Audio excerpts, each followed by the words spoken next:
Hello everyone, Coach Carol here with more tips for you in your SMART planning for your ancestry research in 2023.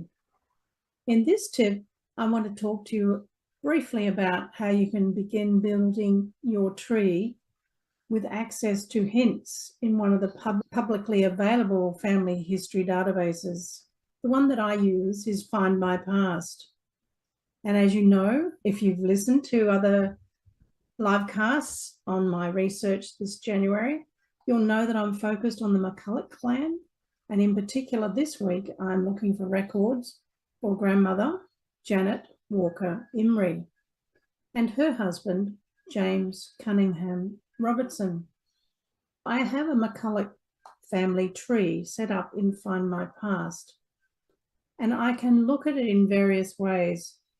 And the one that I'm looking at the moment is the family tree view, which shows me Janet and James and their descendant, Anne, who was married to Alexander McCulloch.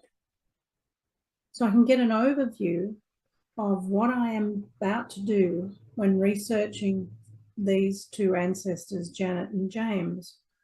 You'll notice the little circled areas above their names.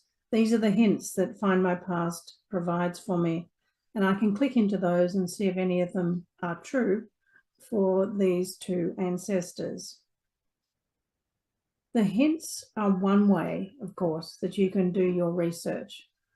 What I like to do is verify it by also going to Scotland's people, as these are all Scottish ancestors, and check the data for them using a search for births, marriages and deaths in Scotland's people database. Then I'll come back to FindMyPast and see if I can find the same information using a search field in FindMyPast. I can search through census and through births, marriages and deaths. I can even look up newspapers. And by doing that, by having two at least, and possibly more ways of verifying each piece of data, I can be sure that I've got the right story for the right ancestors. You don't necessarily have to build a huge family tree on FindMyPast. You can just begin with one person in your research list and build out from there.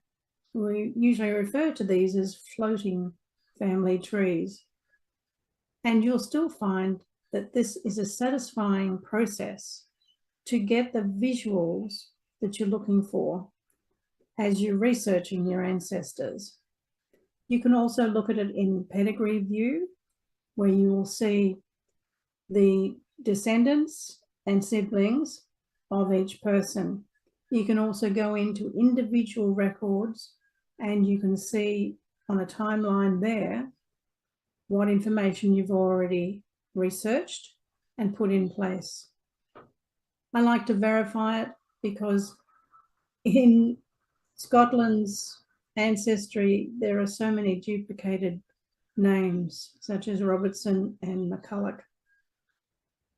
So my tip today is all about begin by building a family tree in an online database where you've got access to hints. FindMyPast is just one sample. You can go to Family Search or to Ancestry, a very popular database, or to MyHeritage.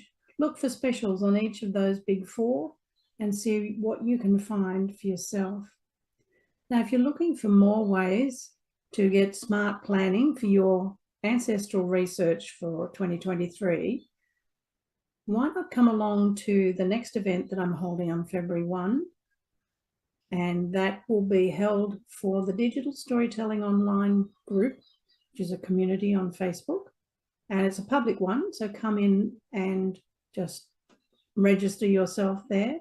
Just need to answer a few questions and you get automatic entry. And you'll see an event scheduled there for February the 1st.